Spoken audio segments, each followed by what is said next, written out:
Welcome. We're here with our Public Works Director, City Engineer, Stephen Lord. Thanks for being here, Stephen. Yeah, you're Appreciate welcome. it. We want to give you an update on some of our projects at Public Works and where we're at. Many of you probably noticed some things happening on Main Street and road construction and whatnot. We just want to give you some updates. We want to first talk about the stoplight at Harvest Park on 800 South. Stephen, what are our plans there? Is there plans, and what's that looking like? Yeah, the Harvest Parkway stoplight is approved. It's currently being designed. We will see it installed before school starts, hopefully in the fall. Nice. What about a brief update on our I-15 connector on the north side of Springville on the highway? Yeah, the only thing we know right now is they're studying it. They have to do an environmental study. That study takes it to SR 71 and not further. So SR 71. Yeah. So as far as a Mapleton connection, not yet. Okay, great.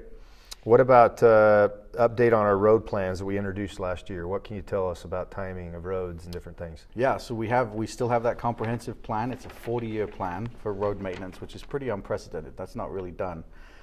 We're hoping to roll out a public-facing app this year that everyone will be able to get on, click on their street, and should see when the next treatment is due and what that treatment will be. Okay, you heard it. You don't see it, you call Mr. Lord. You can call me. Speeding. So I had a friend recently ask me about changing the speed limit on Main Street. What's the process in doing something like that? Yeah, good question. So the process for that really would just be to do a speed study. Let's see what the speeds look like. Speed is a little bit chicken and egg. Sometimes we have to adjust the speed to match what's happening. Typically people drive as fast or as slow as they feel safe.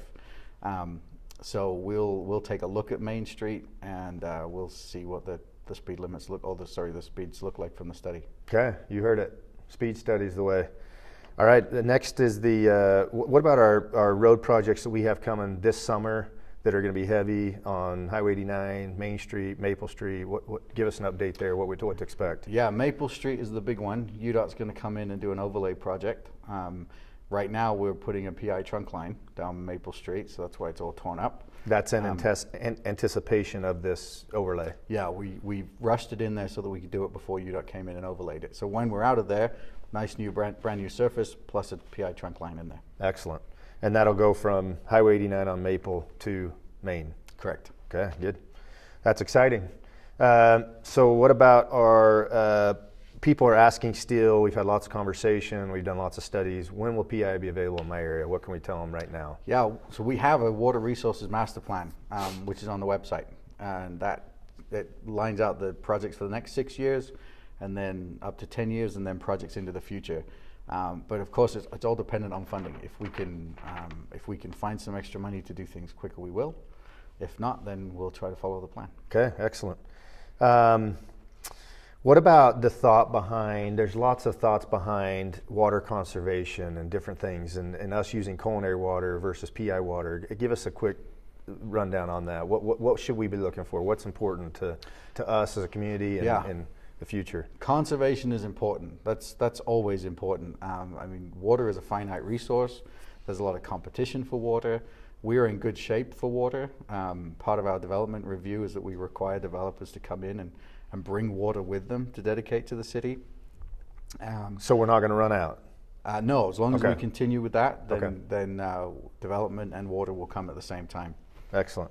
What about, speaking of water and our wastewater, give us an update where our sewer treatment plant is today, our new treatment plant with Spanish Fork, and what we can expect in the next 4 to 6 months. Yeah, we are designing the new wastewater treatment plant in Spanish Fork right now. It's a major undertaking. It's the biggest project either one of the cities has ever done. And we should expect to see final designs coming in the next 6 to 12 months. It's a long process to design.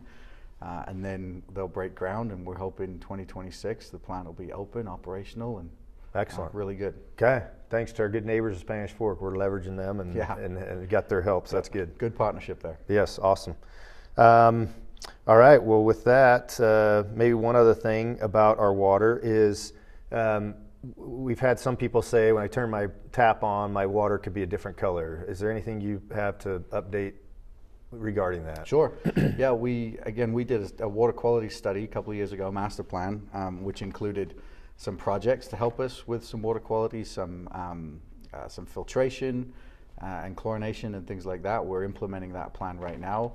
The big thing we're doing this year is a citywide flushing program, something that we haven't done before, at least not one that's been designed and engineered.